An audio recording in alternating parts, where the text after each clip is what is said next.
Sino sa inyo gusto nyo makatanggap ng blessing mula sa ating Panginoon? And sometimes, in our desperation na makahanap at makareceive ng wisdom, ipinapanalangin natin sa Panginoon, Lord, bigyan mo ako ng wisdom. Yung iba siguro sa inyo, hindi nyo lang pinagpipray, dinedeclare nyo araw-araw, I am blessed and highly favored. Pero yung iba, grabe, nilevel up pa. Hindi lang nila pinagpipray, hindi lang nila dinedeclare, minsan ipinagfa-fasting pa nila. Kasi gusto talaga nilang makamit yung matagal na nilang ipinapanalangin sa Panginoon. Pero habang ako po ay tumatagal sa pagiging Kristiyano, nare-realize ko rin po ang malinaw na sinasabi ng Biblia sa atin na ang mga pagpapala ay hindi binibigay ng Diyos ng random. Ibig sabihin, kung ang Diyos ay magbibigay sa atin ng pagpapala, usually yung mga blessing na ibinibigay ng Lord ay response, either sa obedience, either sa faithfulness, or either sa pagmamahal natin sa ating Panginoon. Bakit po? Naniniwala ako that God will never give us something that He will intend for us to waste. Meaning, kung sasayangin lang natin at gugustuhin lang ng Lord na sayangin natin, hindi na yan ibibigay ng Panginoon sa atin in the first place. Kasi hindi lahat ng pinagpala ay nananatiling pinagpapala pa rin. Magkaiba po kasi yung skill requirement ng pagkuha ng blessing at pagpapanatili ng blessing. And I've seen this happen many times. Being your pastor for more than 12 years, napakarami naman talagang taong nakatanggap ng pabor. Napakaraming tao nakatanggap ng pagpapala. Marami rin akong kakilala na nakatanggap talaga ng super-duper daming blessing sa kanilang mga buhay. Talagang increase at level up ang nangyari sa kanilang mga buhay. Pero nakakalungkot man, nakatanggap ng pagpapala, pero ilang taon ang dumaan, yung pagpapalang natanggap, biglang nawala. Yung relationship na binigay, hindi nagtuloy. Yung kapayapaang ibinigay, hindi na natili sa puso. At yung momentum na sanang dala ng pagpapala, ay hindi nagkaroon ng epekto sa kanyang buhay. Madalas kasi humihingi tayo ng pagpapala sa ating Panginoon, wala namang masama, pero maganda rin yatang maging desire ng puso natin, hindi lang, Lord, pagpalain mo ako, kundi, Lord, kung pagpapalain mo ko, gusto kong tumagal yung pagpapala sa aking mga kamay. Kaya napakahalaga ng wisdom, hindi lang ng blessing. Sabi nga po natin last Sunday, wisdom is the foundation of everything. Balikan natin ang Proverbs 4:7, review lang tayo. Ang sabi ng Proverbs chapter 4 verse 7, wisdom is the principal thing. Reshith. Nang ibig sabihin ng reshith, foundation. Ang wisdom daw po, o ang karunungan, ang foundation ng lahat ng bagay, at dahil siya ang foundation ng lahat ng bagay, in all you're getting, get wisdom. Pursue wisdom. Are you still with me? Now, napapansin niyo mga kapatid na hindi po sinabi ng Bible na money is the principal thing. Hindi sinabi ng Bible na money ang foundation ng lahat ng bagay. Hindi sinabi ng Bible na favor ang foundation. Hindi sinabing influence ang foundation. Malinaw na malinaw sa Biblia. Wisdom is the foundation of everything. Ibig sabihin, bago yung increase, wisdom ang mas mahalaga. Bago ang influence, wisdom ang mas importante.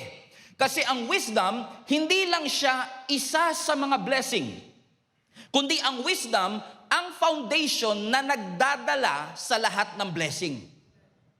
Okay, nag-guess nyo ba yung sinasabi ko? Let me repeat for you. Let me slow down a little bit para mas maunawaan ninyo. Ang wisdom, hindi lang siya basta regalo na binibigay ng Diyos bilang blessing. In fact, ang wisdom ay foundation na nagdadala ng lahat ng blessing. Ibig sabihin, yung yaman tsaka wisdom, hindi magkapareho yan ng kategory. Ang sinasabi ng scripture, yung riches, yung yaman, yung financial freedom, magandang i-desire, pero wisdom is the foundation of everything. Kasi kung meron kang yaman pero walang wisdom, yung yaman dadaan lang. Pero if you have the wisdom, kahit walang yaman, yung yaman mamamagnet. Because you have, come on, are you with me? Everybody say, wisdom is the foundation of everything. Amen? Kaya po, Naalala nyo last week, last Sunday, pinag-usapan po natin ang buhay ni Solomon. Ang kinikilala po na isa sa pinakamatalinong tao na nabuhay dito sa mundo, except of course kung ikukumpara mo kay Jesus. Pero saan nagsimula ang karunungan ni Solomon? Now, kung hindi po ninyo kilala si Solomon po ay anak ni David. Si David, hari. At si David po ay naghari sa bansang Israel sa loob ng 40 taon. Pero after reigning for 40 years, David died. Namatay po si David. Pero he died with a fruitful life. Pero after ng kamatayan ni David, ang pumalit po sa trono si Solomon. At habang si Solomon ay na-establish sa kanyang pagiging hari, alam niyo, sa sobrang gratitude nitong si Solomon sa Panginoon, na binigyan siya ng Panginoon ng pagkakataong mamuno sa bansa ng Diyos. Alam niyo, sabi ng Biblia, naghandog si Solomon ng 1,000 burnt offerings to God. Now think about what I just said. 1,000. For context, 1 is enough. Pero yung isa lang enough na, pero nagbigay pa si Solomon ng 1,000, ibig sabihin, he was generous with his offering to God. He was so grateful sa influence na ipinagkaloob ng Lord, to the point na sabi niya, Lord, hindi sapat ang isa. Gusto ko 1,000. At dahil 1,000 offering ang binigay ni Solomon, natuwa ang Panginoon at ang sabi ng Diyos sa kanya, ano ang gusto mong ibigay ko sa iyo? Kaya wag na wag niyong sasabihin sa akin na ang Diyos hindi nagre-respond sa generosity. Because klarong-klaro sa text na ito, that when you are giving something to God, God will never allow you to outgive Him. Kasi gagawa at gagawa ang paraan ng Diyos na walang utang ang Diyos sa iyo. Na kung nag-offer ka ng 1,000 burnt offerings, ang sinasabi ng Panginoon, Solomon, what do you want me to give to you? It is like a blank check. Magkano?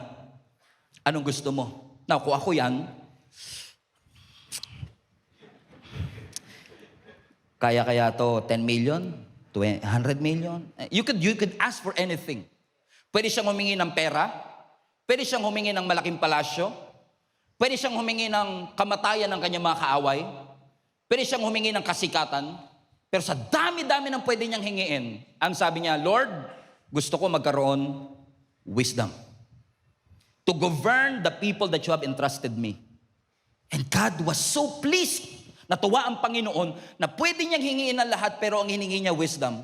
Na ang sabi ng Bible sa 2 Chronicles chapter 1 verse 11, sumagot ang Diyos.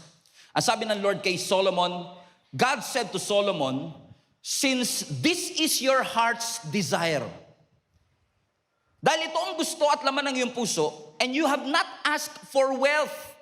Sino sa inyo ang naniniwala kung yung katabi mo ang tinanong, wealth ang isasagot niya? Kaya ang sabi ng Lord kay Solomon, natutuwa ako sa iyo kasi yung desire ng puso mo, pwede mong hingiin yung yaman, hindi mo hiningi. Pwede mong hingiin possession, hindi yung ma-possess, kundi meron kang pag-aari. Hindi niya hiningi. Pwede niyang hingiin yung honor, hindi niya hiningi. Sabi ng Lord, pwede mong hingiin ang kamatayan ng iyong mga kaaway, pero hindi mo hiningi. And since, next verse, and since you have not asked for a long life, pwede rin niya hingingin yung mahabang buhay, pero hindi niya hiningi. But you ask for wisdom and knowledge to govern my people over whom I have made you a king. Fasten your seatbelt. Verse 12, and therefore, wisdom and knowledge will be given to you. Hold on a second, di pa tapos.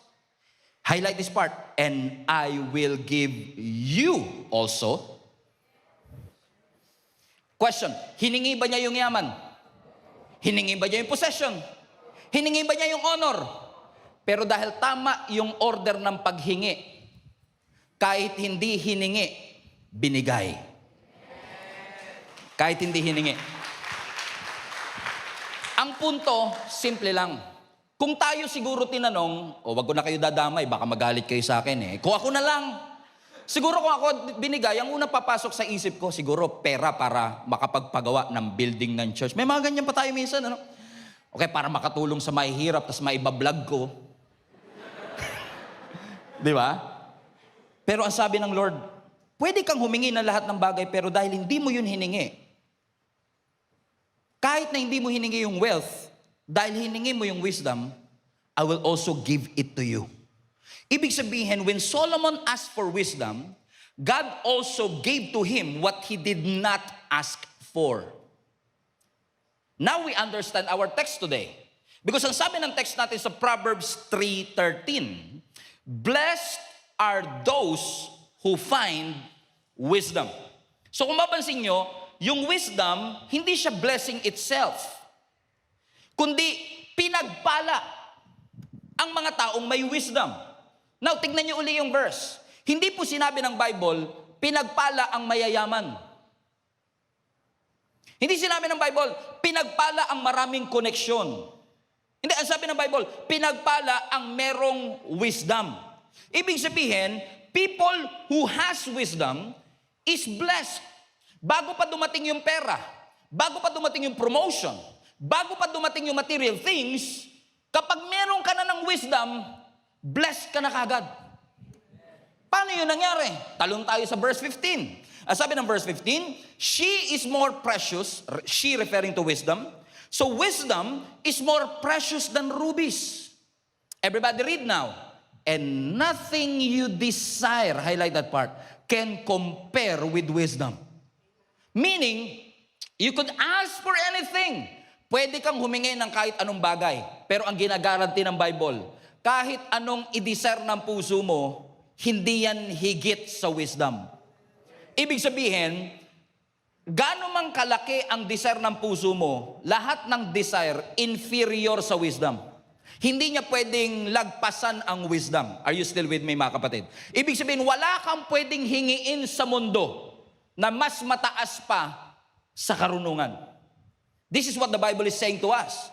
Meaning, wala tayo pwedeng i-desire. Bagong opportunity, breakthrough, bagong relationship, mas maraming pera, promotion sa trabaho, nothing that you can desire na pwedeng mas higit pa sa wisdom.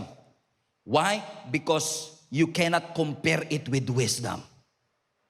Okay, hindi niyo ako maunawaan. Bakit? Kasi, everybody say desire. Kasi pag nagdi-desire ka ng isang bagay, like nagdi-desire ka ng malaking bahay, usually, ang desire natin is all about what we want. Kaya desire eh. Pero ang wisdom iba. Wisdom, ang desire is all about what you want. Pero ang wisdom is all about what's good for you. Kaya siya magkaiba. Kasi pwedeng may dinidesire ka, hindi makakabuti sa'yo. Kaya, yung wisdom ang sinasabi ng Biblia, maaaring hindi mo gusto. Maaaring hindi mo pangarapin.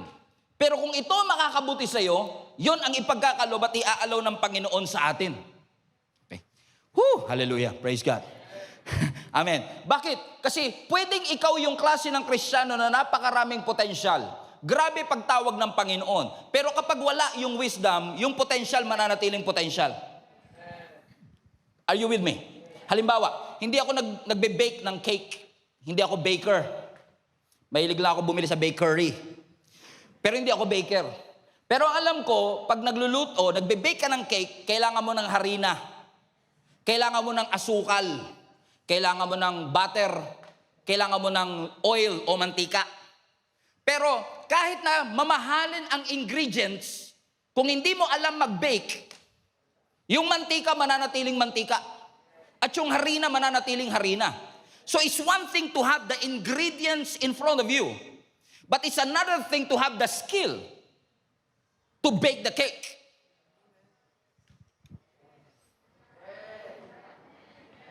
At iba pa yung marunong lang sa magaling.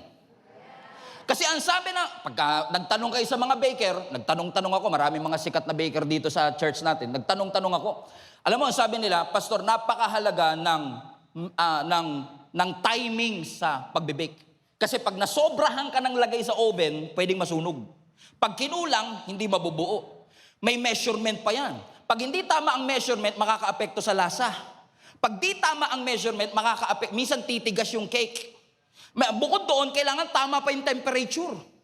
Kasi pag hindi tama yung temperature, pwedeng mag-shrink. Now, may mantika na nga ako eh. Poproblemahin ko pa ba yan? Bakit? Kasi ganun sa buhay. Hindi porket may potential ka, magsasucceed ka sa buhay.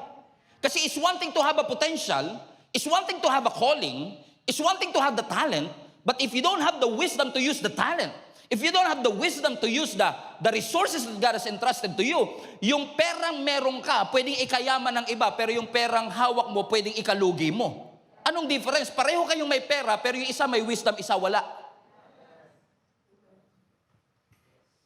Tahimik ka. Sabi mo sa katabi mo, mukhang ikaw topic ng pastor na kamukha ni Glock 9. Sabi mo nga sa kanya.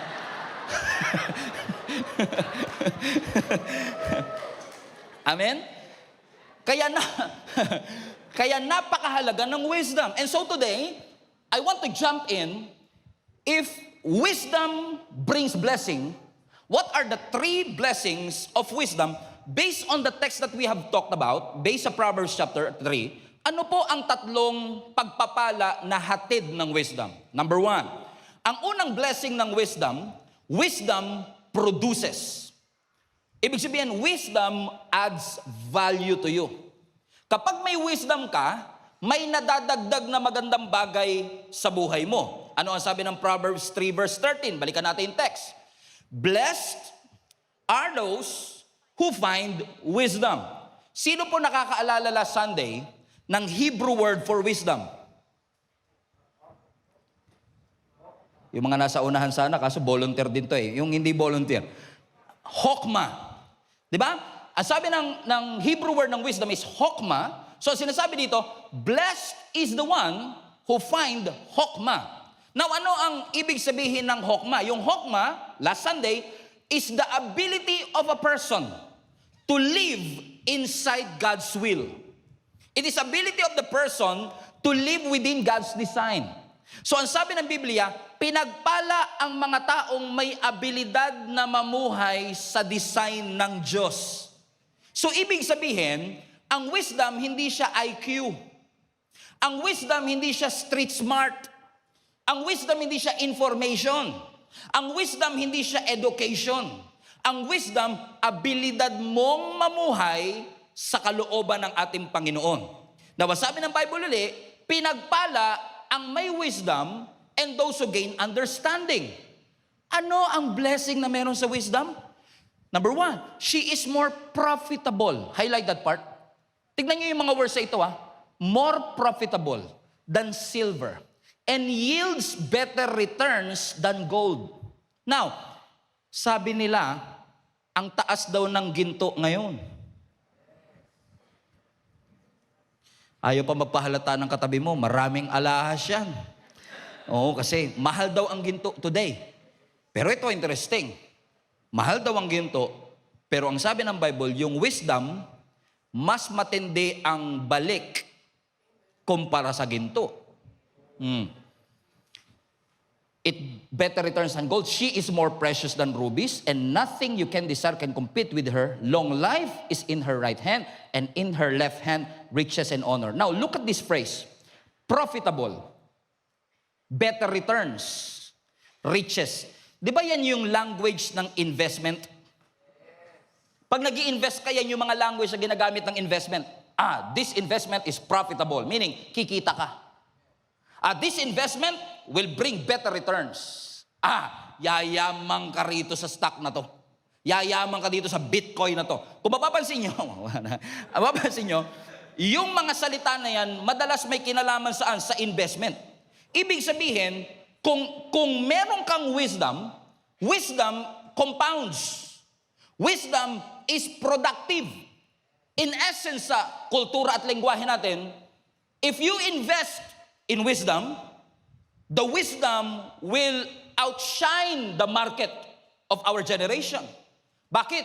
Ang pera mawawala, ang ginto pwedeng nakawin, pero ang wisdom, bibigyan ka niya ng kakayanang magdesisyon ng tama.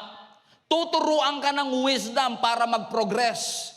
Bibigyan ka ng wisdom ng paraan paano ka magtatagumpay sa iyong buhay. Yes, ang wisdom, pipigilan kang gawin ng mali, Pero ang wisdom, tuturuan ka rin niya kung ano yung tamang gawin. So ibig sabihin, ini-imply ng verse sa atin na ang wisdom may balik. Ang wisdom may balik. That's why we need to pursue wisdom, kasi may binibigay ang wisdom.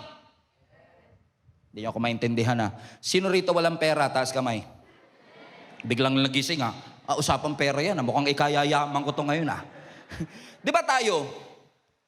O, malamang yung katabi mo, mayaman yan, hindi lang nagsasalita. No? Para na lang sa mga hikaho sa buhay. Di ba pagka tayo, usually, no, pag walang-wala ka, lalapit ka sa Panginoon, sabi mo, Lord, pengi naman pong pera. Okay, Lord, gamitin niyo yung katabi ko para mag-abot man lang ng magaspang sa kamay ko. Na paghiwalay namin mamaya, makakuha man lang ako ng konting salapi sa kanya. Di ba? Parang syempre gusto mo. Now, nakikinig ka na ng preaching. Umaating ka na ng Gia Kamanaba. So sabi mo, narinig ko si pastor, sabi niya, basahin daw natin ang Biblia kasi ang Biblia magbibigay sa atin ng wisdom para tayo ay magkaroon ng riches and honor. And totoo, babasahin mo yung Bible at kung ikaw ay may digital Bible, meaning may search yung Bible mo, di magsisearch ka ngayon ng money. Ano kaya ang sinasabi ng Panginoon patungkol sa pera? Money, money, money. Show me the money.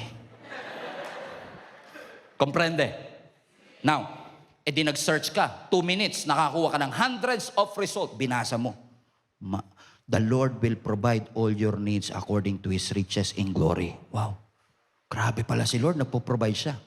Dahil binasa mo siya, now you know. Now you have the knowledge. Now may knowledge ka na. Pero hindi porket may knowledge ka na, enough na yun. Kasi nabasa mo sa Bible, narinig mo sa iba, you know it, you have the knowledge, pero the next thing that you would ask, now I know, but Lord, I need understanding to apply what I have learned.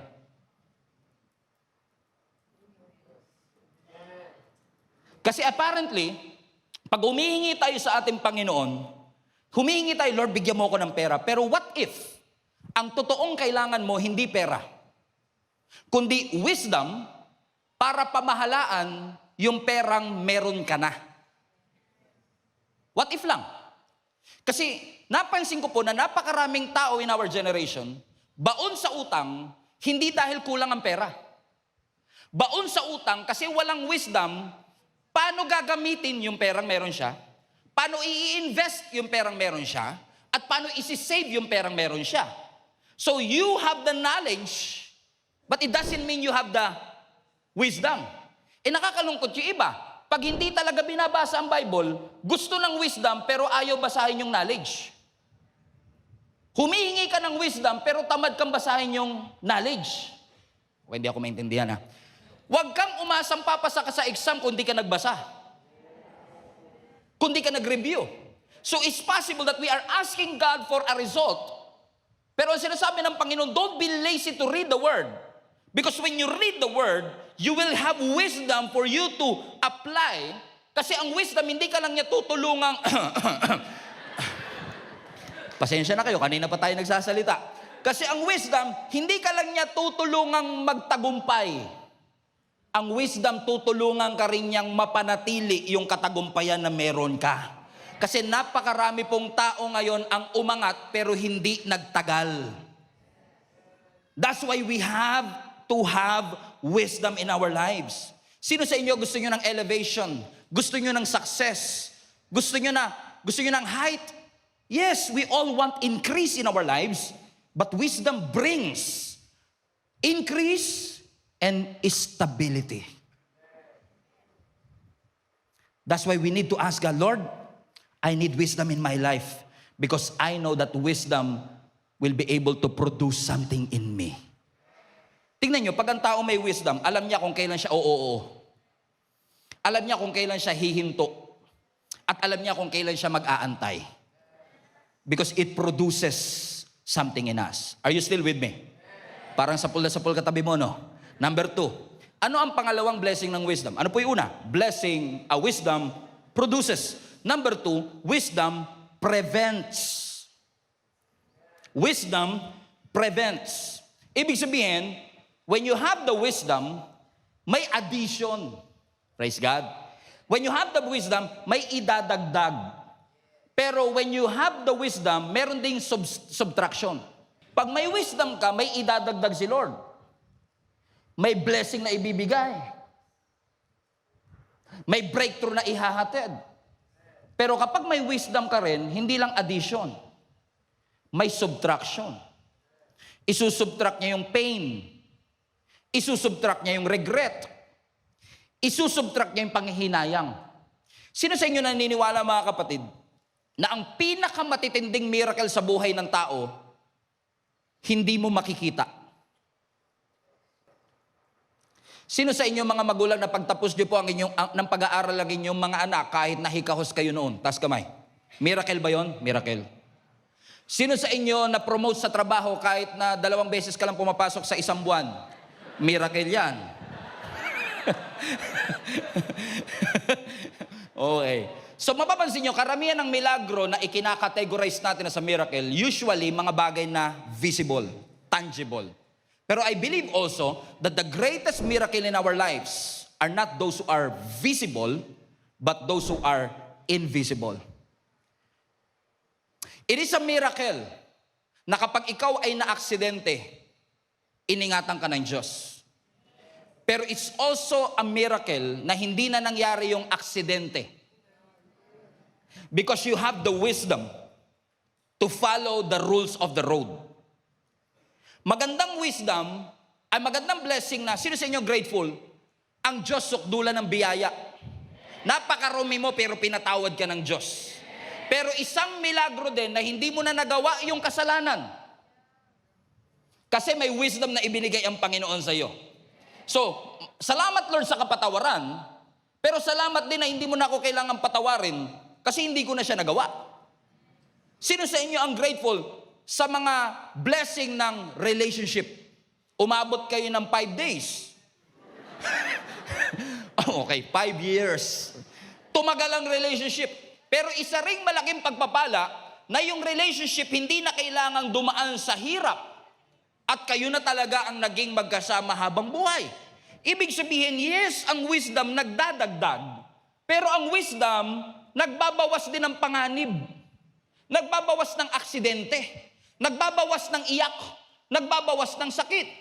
Ibig sabihin, may inihahatid ang wisdom sa atin, hindi lang dagdag ng dagdag, kundi yung bagay na hindi mo na mararanasan because you have the wisdom to navigate this life. Are you with me?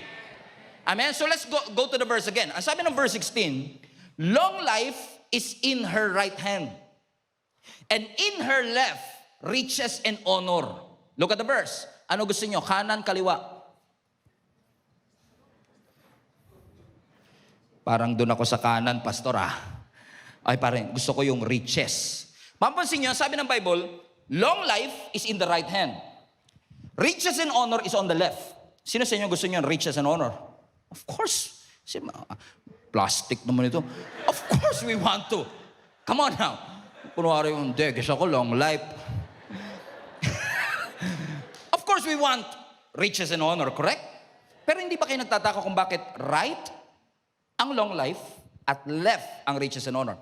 Sa Bible, mapapansin nyo yan, na sa Bible, pag kanan, hindi lang kanang kamay, basta everything that is right hand, kanan, always speaks about authority, priority.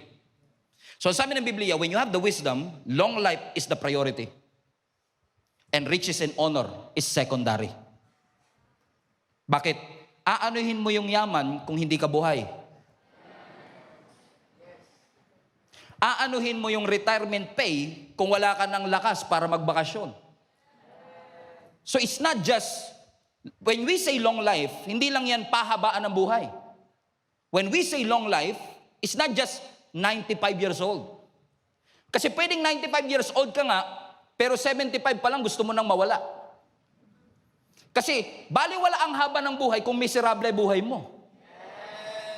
So it's not just about how long you will live, but the quality of your life while you live. So the Bible is telling us, come on now, that when you have the wisdom, priority ng wisdom, longevity of life. And then, riches and honor. Because the kingdom of God prioritizes the right order. And the right order should be, Lord, thank you for life. Because life itself is a blessing. Alam mo ang sabi ng Matthew chapter 6? Ano po sabi ng Matthew chapter 6? Don't worry about anything. Instead, don't worry about anything.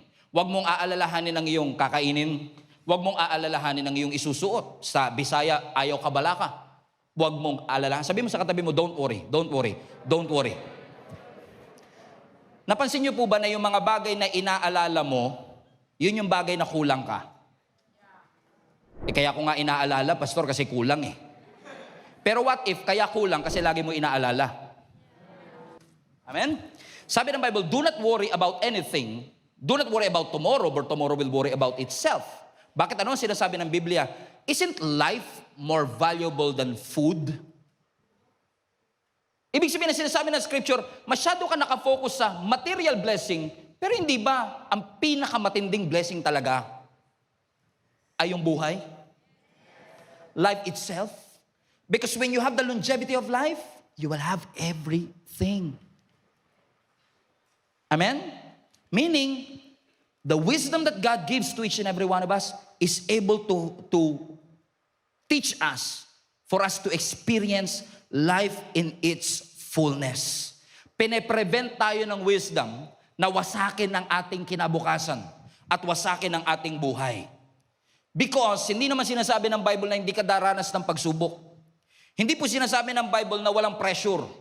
Hindi sinasabi ng Bible na walang pain.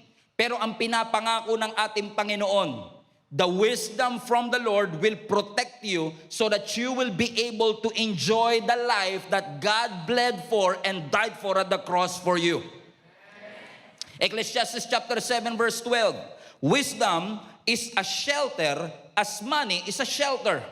But the advantage of knowledge is this. Everybody read now. Wisdom, highlight that part, preserves those who have it. If you have the wisdom, there will be preservation. Kapag may wisdom, maiiwasan mo ang unnecessary conflict. Salamat pag na-conflict ka, tutulungan ka ni Lord. Pero salamat din na hindi na ako dumaan sa conflict. Lord, maraming salamat din na hindi na ako nasugatan in the first place. That you did not just extend my life, you give me a quality of life. Na di bali ng 60 years old lang pero quality, kesa 95 years old pero miserable. Proverbs chapter 22 verse 3, a prudent person foresees danger and takes precaution. Look at that verse. A prudent, highlight that part. Now yung salitang prudent, ibig sabihin yan, maingat. Nag-iisip muna bago humakbang. So sinasabi ng Biblia sa atin, ang mga nag-iisip bago humakbang, yung mga prudent at maingat, yung cautious, hindi sila yung, bahala na, mukhang okay naman, try nga natin one time lang, hindi sila yon. Pero yung prudent, sila yung maingat. Ang sabi ng Biblia, ang mga prudent o maingat, maingat sila sa kanilang mga nagiging hakbang. Kasi yes, ang wisdom nagbubukas ng pintuan. Pero ang wisdom tuturuan ka rin, wag yung pintuan na yan. Wag mong hahawakan yung pintuan na yan. Because wisdom will guard you. Hindi po lahat ng nangyayari sa buhay ng tao, atake ng kaaway. Ulitin ko lang. Hindi po lahat ng problema natin dahil sa dyablo. Tahimik na nga yung dyablo sa totoo lang eh. Sabi niya, parang ang taas ng blood pressure ko today. Inaatake yata ako ng dyablo. Ang sabi ng mga dyablo, damay na naman tayo dito. Oh. Eh, yung kinain niya yung kanina eh. Kaka-crispy pata mo kasi yan. Tapos nagdamay pa. Masyado natin binibigyan ng credit ang dyablo sa lahat ng mga wrong things na meron sa ating buhay. Pero karamihan ng mga problema natin, hindi dyablo may pakana. Huwag ka titingin sa katabi mo. Diretso lang. Dyablo pinag-uusapan, nakatingin ka. Baka ma-misinterpret niya, nasa church pa naman tayo. Hindi lahat ng sakit na nararamdaman ng tao, spiritual attack. May mga sakit at sugat tayong nararanasan dahil sa avoidable decisions naman. Pwedeng iwasan, pero hindi na iwasan kasi hindi nakinig. Halimbawa, regret. Alam niyo po ba na ang regret is actually sakit na nararamdaman natin na pwede sanang iwasan ng wisdom. Halimbawa, sana, narinig niyo na ba ito sa katabi niyo? Sana nakinig ako noon eh. Alam ko naman dati yun, pero mahal ko kasi. Alam ko namang red flag na noon pa. Kaso nga lang kasi, baka nakita ko, may potensyal, baka naman magbago. Hindi porket nasasaktan ka, ibig sabihin, hindi ka mahal ng Diyos. Marami tayong sakit na nararanasan kasi hindi tayo marunong makinig sa wisdom. Tignan mo nga katabi mo, titigan mo. Sabihin mo sa kanya, red flag nga ni. Ayaw makinig. Red flag nga ni. Bakit? Ang pera, it can add to you. Money can add something to you. Influence can add something to you, but wisdom protects you. Yes, i-celebrate natin ang increase. I-celebrate natin ang addition. I-celebrate natin ang breakthrough. Pero wag niyong kakalimutang i-celebrate ang preservation ng Panginoon. Yung pag-iingat ng Panginoon sa ating mga buhay. Amen. Pasalamatan natin ang Diyos na iningatan ng Diyos ang ating marriage. Pasalamatan natin ang Diyos na iningatan ng Panginoon ang ating negosyo. Na iningatan ng Panginoon ang ating calling. Na iningatan ng Lord ang ating testimony. Na iningatan ng Panginoon ang ating kapayapaan. Sa totoo lang po, yung mga bagay na hindi nawala sa'yo, mas malaking blessing kesa sa hinihingi mo.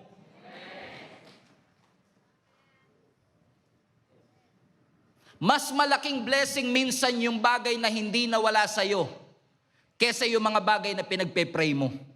Nagpe-pray ka ng bagong bahay, good. Pero yung hindi nawala yung pamilya mo, mas malaking blessing yon kesa dun sa bahay. Sinong titira sa bahay? Minsan lang hindi natin na ipagpapasalamat kasi ang lagi mong ipagpapasalamat, yung milagro. Pero teka, yung hindi na nangyari yung problema. Yung hindi na kailangang maghiwalay. Yung hindi na kailangang malugi. Yung hindi na kailangang matanggal sa trabaho. Wisdom teaches you before a mistake. Before. Kasi pag after na yung wisdom, alaalala nyo last week, pay now, pay later. Pag una pa lang, wisdom yun. Pero pagkatapos na, sakit na yun. Minsan na nagtuturo na sa'yo, wag dyan, masakit dyan eh. Pag nasaktan ka na, ano sasabihin mo? Ayoko nang ulitin. Pero ang wisdom, wag mo nang pasukin. Wag mo nang simulan. God wants to prevent you from doing a mistake that you will regret for the rest of your life. Is this helping anybody right now? Nakakatulong ba to? Sabihin mo sa katabi mo, mukhang ikaw talaga yung topic ni Glock 9 today. Number 3, and I will close with this. Wisdom produces. Wisdom what? Wisdom prevents. And number 3, wisdom predicts. Wisdom predicts. Verse 17, her ways are pleasant ways and all her paths, highlight that part, are peace. Now that's interesting because sabi ng Biblia, ang path o daan ng wisdom ay maghahatid ng kapayapaan. Alam niyo po ba yung salitang path, lagi po yung referring to a destination, referring to a direction. Pag nababanggit yung salitang daan, usually ang ibig sabihin yan, journey, pattern, habits, direction. So kung sinasabi ng Bible that wisdom, yung paths ng wisdom ay papunta sa kapayapaan, ang sinasabi ng Biblia sa atin, ang wisdom nagpo-produce ng predictable future. Kasi through wisdom, hindi pa nangyayari na pe-predict mo na base sa pattern niya today. Okay? Kumbaga parang, hindi ako manghuhula, pero kung titignan ko yung pattern mo today, eto ending niyan. Wala nang nag-i-amen ah. Kinakabahan sila eh. Mukhang ako susunod dito ah. Walang tumataba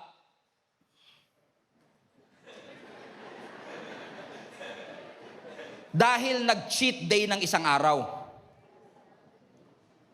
Pero pag araw-araw cheat day, hindi na cheat day yun. Pattern na yun. At kapag inaraw-araw mo yung dapat pang isang araw lang, alam ko na future niyan. Pansinin niyo ang Diyos, hindi tinatago ng Biblia sa atin kung ano magiging consequence. In fact, malinaw na sinasabi ng Biblia, sumunod ka, pagpapalain ka. Predictable eh. So kapag di ka sumunod, huwag ka mag-expect ng pagpapala. Pag hindi ka sumunod, pagpapalo yun.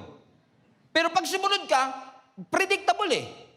Hindi ako judgmental. Hindi din judgmental ang nanay mo. Na-predict lang nila na kapag ka buong gabi kang naglaro ng computer games, Pastor, hindi naman kasalanan nun. Maraming bagay na hindi kasalanan, pero hindi maganda dulot din. Okay. Hindi ko sasabihin sa inyo ang sagot. Pero pag nagpuyat ka ng, halimbawa, natulog ka alas 4 na ng madaling araw, kakalaro. Huwag kayong magalala, taga-ibang church to Kasi dito walang ganyan eh. Okay? Naglaro ka, computer. Hindi naman mali. Pero inabot ka ng alas 4. Napipredi ko na kagad yan. Alauna ka magigising. No, wala nang wala. Kasi napipredict mo siya based on his habits. Amen po ba mga kapatid? That's what wisdom talks about. Ibig sabihin, if you want a better future, you have to develop a better habit. Because you cannot bring your 2025 habits into your 2026 goals. Kung gusto mong mangyari yung 2026 goals, you have to leave your 2025 habits and level up so that your 2026 habits, 2025 habits will be in line with 2026 goals. Bakit? Ang wisdom prediction, may predictable. Kasi ang oras, neutral yan Depende kung paano natin gagamitin. Halimbawa, pag minadali mo, malamang ending niyan, regret. Pag sinisikreto mo, anong sabi natin madala? Walang lihim na hindi nabubunyag. So, ang dulo ng lihim, bunyag. Hala. Ayaw mo magpa-accountable, ayaw mo magpa-correct, ayaw mo may nagagabay sa'yo, ayaw mo may sumasaway sa'yo. Feeling mo, nanay mo, kalaban mo. Feeling mo, tatay mo, kalaban mo. Feeling mo, kumari mo, kalaban mo. Kasi kinurek ka. Pag walang accountability, ano ending? Bagsak, failure. Hindi sila judgmental. Nape-predict lang based on our pattern. Shinortcut mo, malamang mawawala. Naunawaan niyo yung sinasabi ko? Halimbawa, nasa kalsada ka, may nakita kang isang kotse, ang bilis, diretso sa'yo.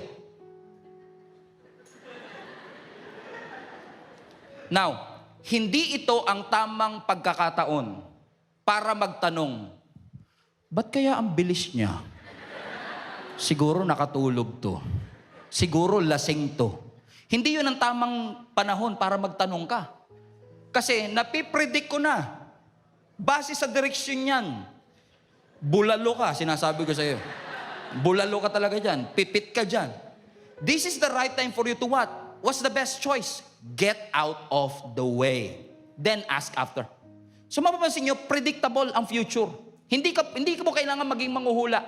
You just have to watch the habits. So let me ask you a question as a friend, as your pastor. Is that habit that you have will help you achieve your goals?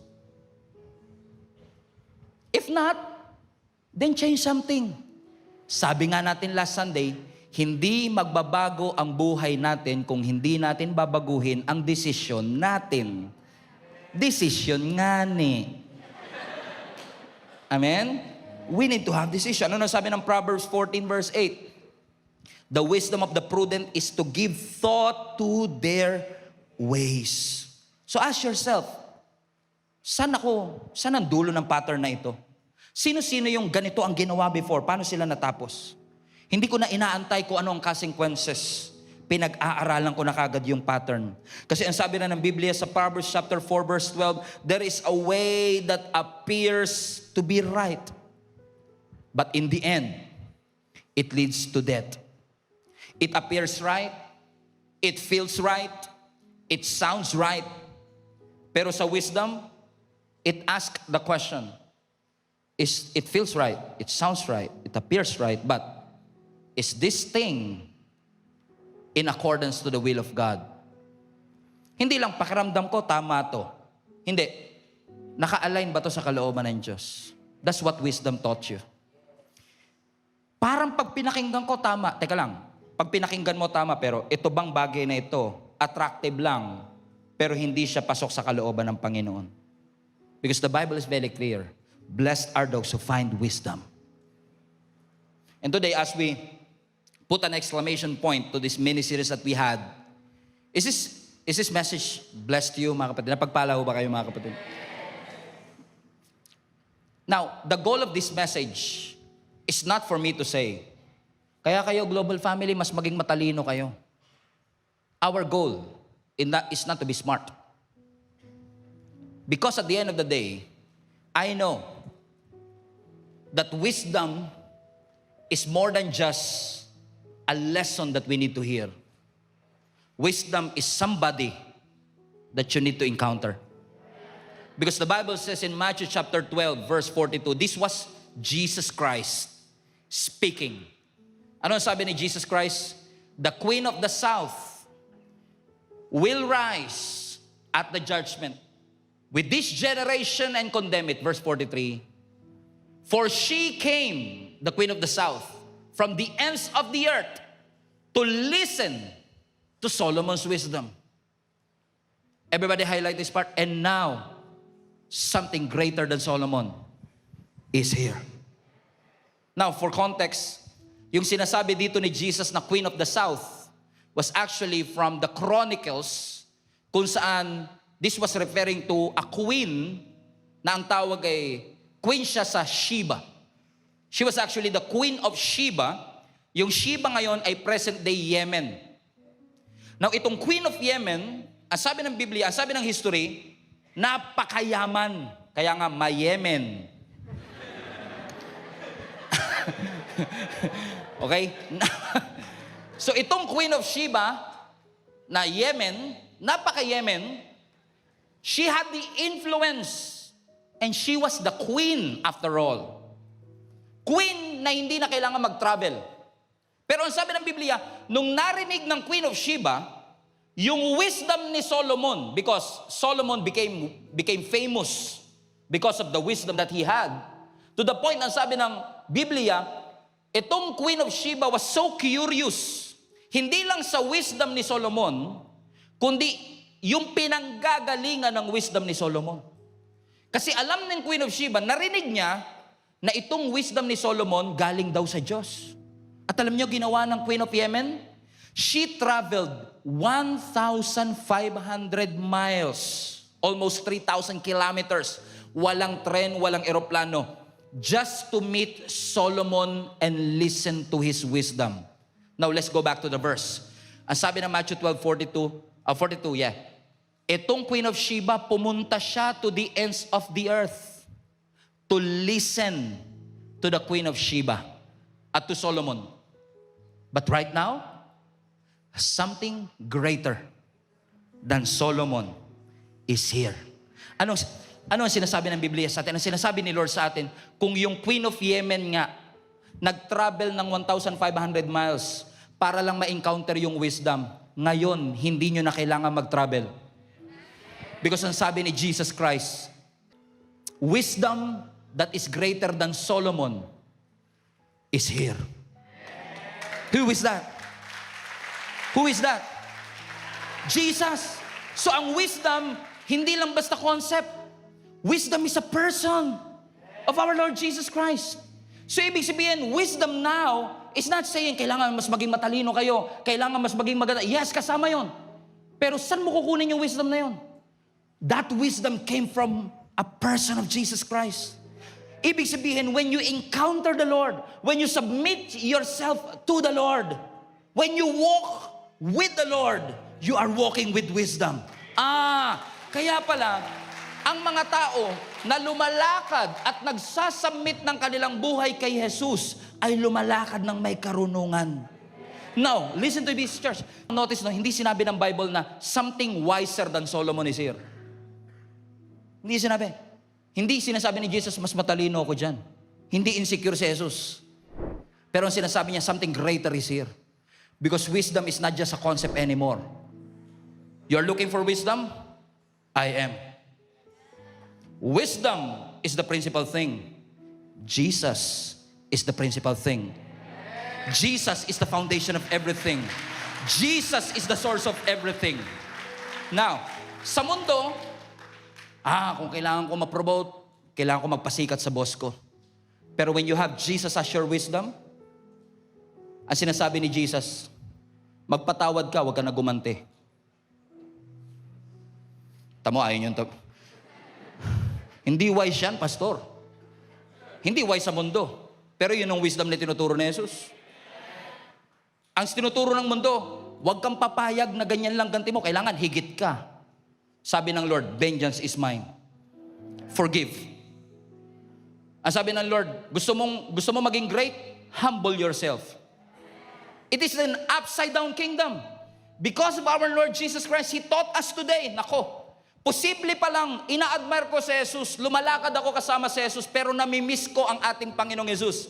Because you know what? When Jesus was talking about Matthew 12:42, He was referring to the Pharisees. Balik mo yung verse, anak. He was talking to the Pharisees. Pharisees na marunong. Pharisees na edukado. Kasi posibleng kilala mo si Jesus, nirerespeto mo si Jesus, nakikipagdebate ka pa, at ipinagtatanggol mo si Jesus, pero hindi mo na-encounter si Jesus. Kasi ang tunay na wisdom is not just respecting Jesus or admiring Jesus. Hindi na natin pinag-uusapan dito, kilala mo ba si Jesus? Opo, pastor. Nire-respeto mo ba si Jesus? Opo, pastor. Hinahangaan mo ba si Jesus? Opo, pastor. Ang magandang tanong, nagpapasakop ka ba kay Jesus? Kasi if you follow the Lord, you will encounter wisdom. Kaso, iba si Lord. Sabi ni Lord, magpakumbaba ka. Huwag pride ang pairalin. Mag-antay ka, huwag ka magmamadali. Sumunod ka, kahit na matindi ang kailangan mong bayaran.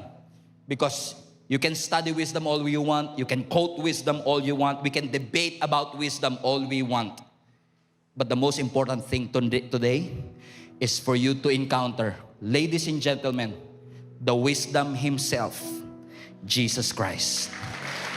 Jesus Christ.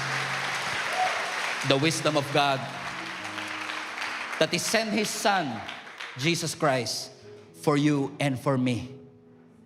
Inakala ng tao, when Jesus was crucified on the cross, base sa wisdom ng tao, talo yan, patay eh. Pero ginamit ng Diyos yung tingin ng taong foolish when He died on the cross. But after 3 days, that Jesus rose again from the dead and showcased to each and every one of us, death has been defeated. The grave was empty because Jesus Christ is alive and is with you today. And if any one of you lacks wisdom, submit yourself to Jesus. And I guarantee you, your life will never be the same again.